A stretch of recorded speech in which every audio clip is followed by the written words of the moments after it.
Assalamualaikum warahmatullahi wabarakatuh. Bismillah, alhamdulillah, wassalatu wassalamu ala rasulillah Muhammad ibn Abdullah wa ala alihi wa sahbihi mawalah, amma ba'd. Para pemirsa dan pendengar sekalian, saudara-saudariku semuanya yang sangat saya hormati, yang sangat saya muliakan, yang sangat saya cintai, yang sangat saya banggakan dimanapun dan kapanpun. Semoga semuanya senantiasa dirahmati, diberkahi, diberikan kebahagiaan, ketenangan, kedamaian oleh Allah Subhanahu wa Ta'ala.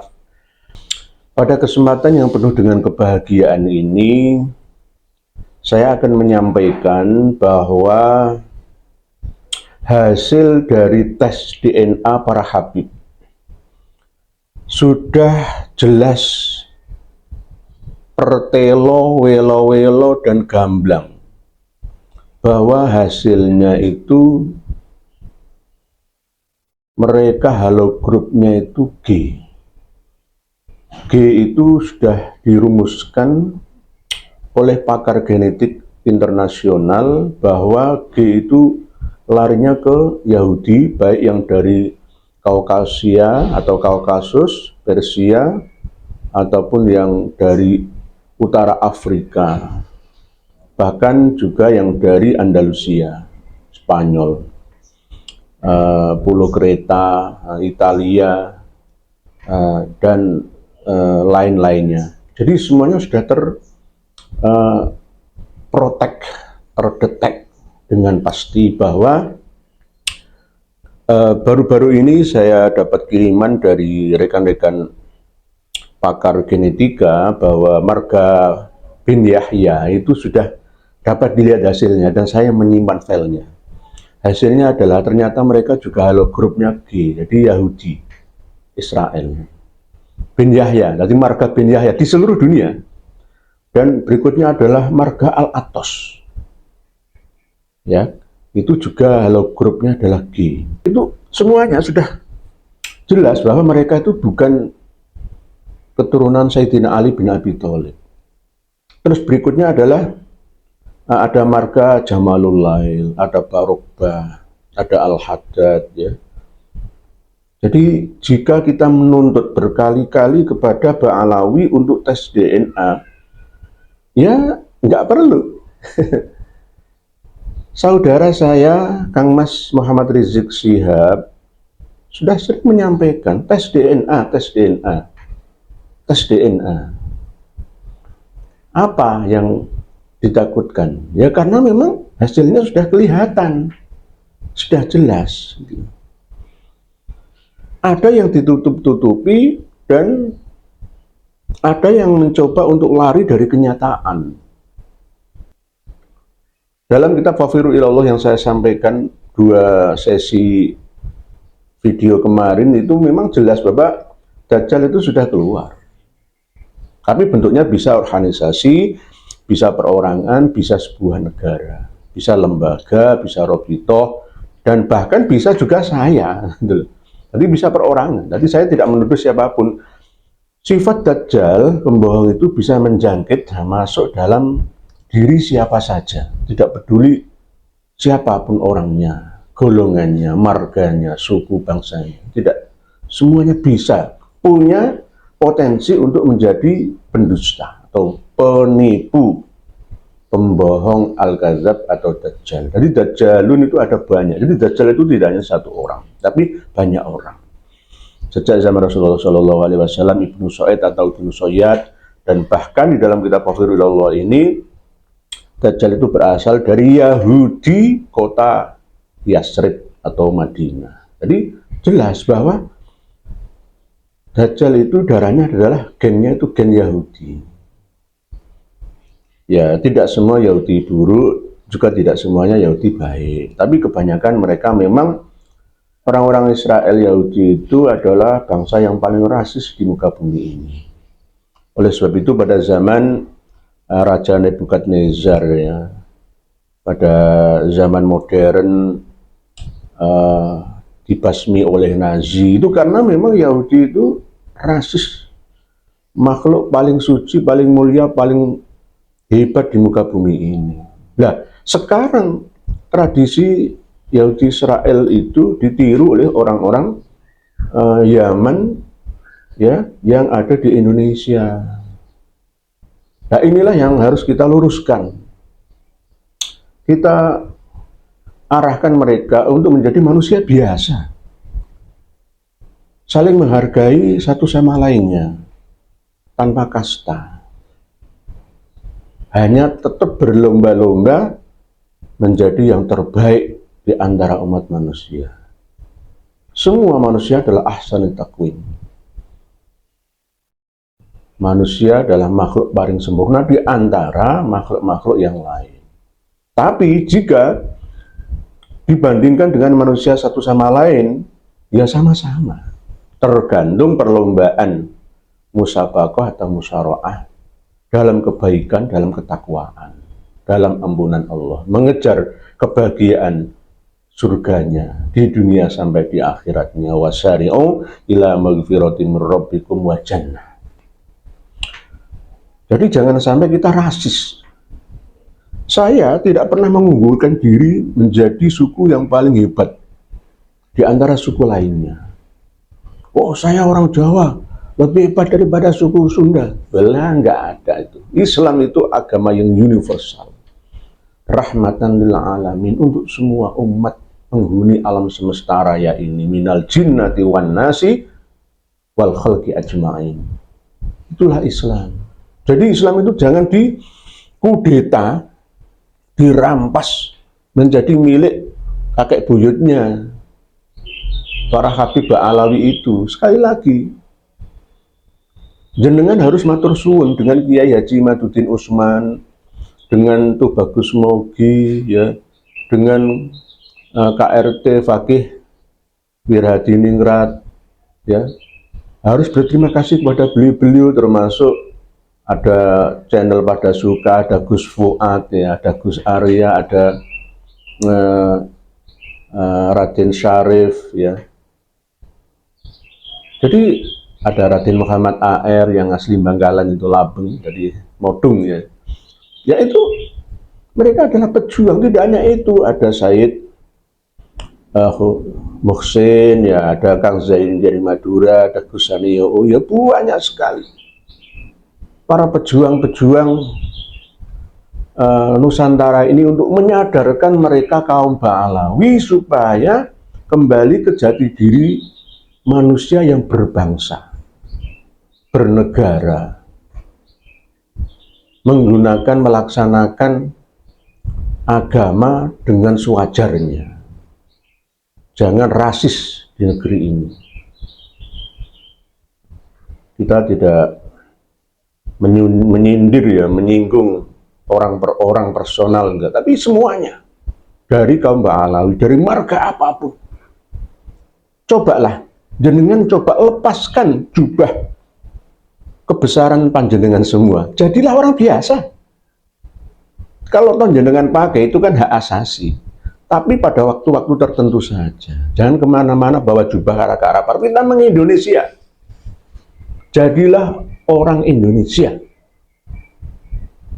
Ingatlah pesan Bung Karno, boleh kalian memeluk agama Islam, tapi jangan jadi orang Arab. Boleh kalian memeluk agama Nasrani, tapi jangan jadi orang Israel, Yahudi. Boleh kalian memeluk agama Konghucu, tapi jangan jadi orang Cina. Boleh kalian memeluk agama Hindu, Buddha, tapi jangan jadi orang India. Ini mengandung makna yang sangat dalam, arti yang sangat tinggi. Jika kita resapi bersama dalam hidup berbangsa dan bernegara. Kembali ke bahasan tentang halogrup G. Tes sudah dilakukan, tes DNA sudah dilakukan oleh mereka kaum Ba'alawi di dunia Timur Tengah. Dan bahkan Amerika, Italia, Rusia, Eropa, semuanya sudah banyak yang melakukan tes DNA. Dan hasilnya terdeteksi nyata bahwa kaum Ba'alawi itu adalah halogrupnya G, dan G itu identik 90% ke Yahudi. Mau diingkari kayak apa? Oh, ini sudah menjadi catatan alam. Ayat Allah yang tercipta di dalam tubuh kita. Inna nahnu nuhyil mauta wa naktubu ma qaddamu wa atharahum wa kulla syai'in ahsaynahu fi imamin mubin. Oleh sebab itu, ketika kita memaksa para habib yang ada di Indonesia ini untuk tes DNA, ya mereka ya mestinya ya takut ya, tanpa izin dari Ketua Robito Alawiyah. Kalau nggak takut, kenapa menggunakan alasan yang macam-macam? Oh, DNA itu bisa berubah-ubah, tidak murni lagi aslinya, karena sudah beda apa yang dimakan, termasuk lokasi, ya, teritori, ya, tempat itu juga mempengaruhi perubahan genetika, ya semacam-macam. Nggak usah bantah kayak gitu. Ahlinya itu sudah memetakan, merumuskan ya, dengan kode-kode tertentu sudah jelas. Sama dengan ilmu pasti ilmu komputer gitu. Ya. Ilmu komputer sudah ada ahlinya, nggak perlu kita sanksikan hasilnya. Ilmu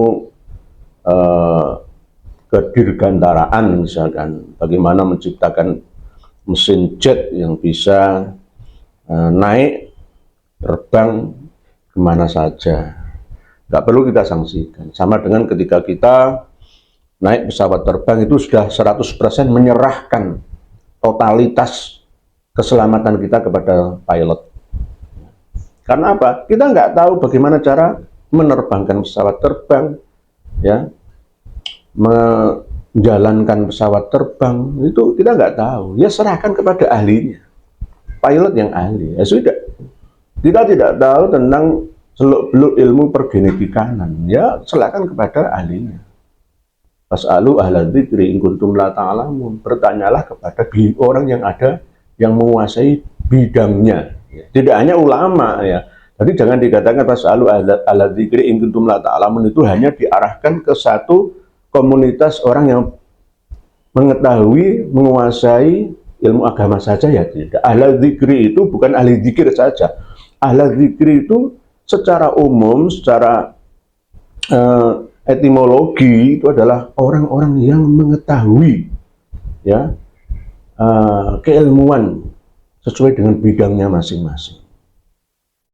Saya punya teman profesor farmasi ya, dia akan tumpul ketika beralih dari profesinya.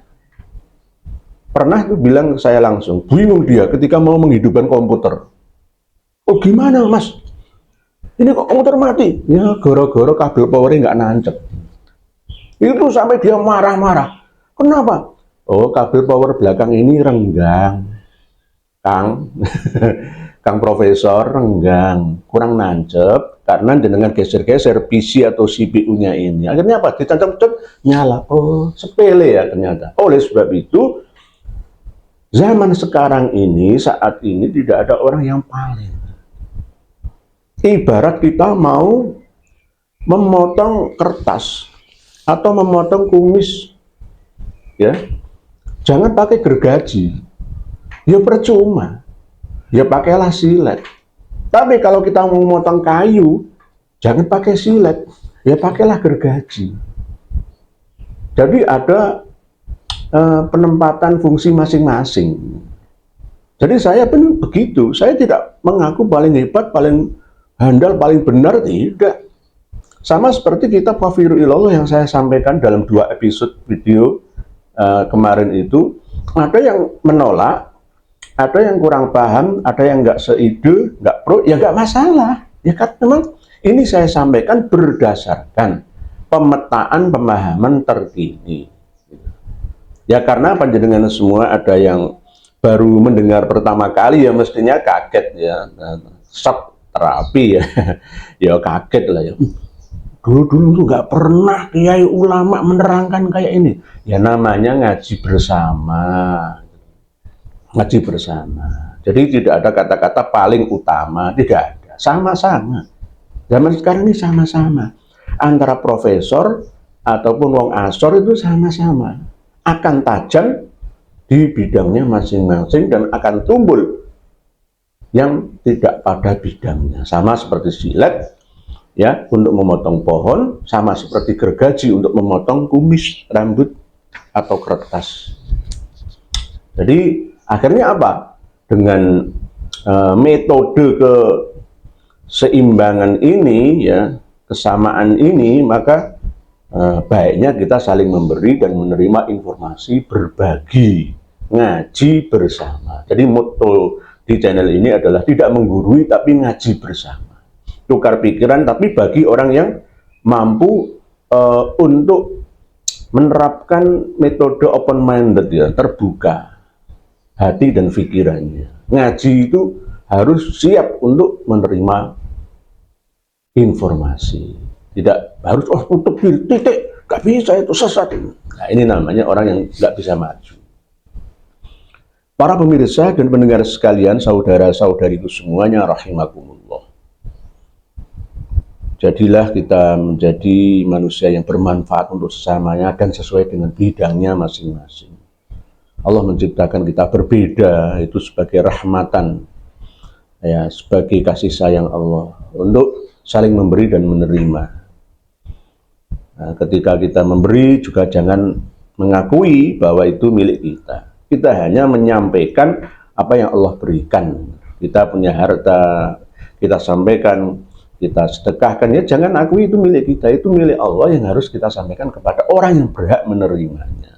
Kita memiliki ilmu misalkan ya itu bukan dari kita, ya dari Allah, hakikatnya disampaikan kepada yang berhak untuk menerimanya. Sama seperti channel yang ada ini, insya Allah adalah channel berbagi bersama. Dan saya ucapkan matur suwun, terima kasih, thank you very much, syukron kasiron, ya, matur sekelanggung kepada semuanya yang telah memberi masukan kepada kami di komentar-komentar video-video yang ada ini. Saya alhamdulillah, ya kalau itu benar, kenapa tidak kita ambil manfaatnya? Tidak ada bedanya, kita ini sama-sama saling memberi dan menerima. Inilah konsep ngaji bersama di channel kita ini. Wallahu a'lam bishawab. Mohon dimaafkan bila ada kekurang sopanan dalam penyampaian saya. Akhirul kalam. Wassalamualaikum warahmatullahi wabarakatuh.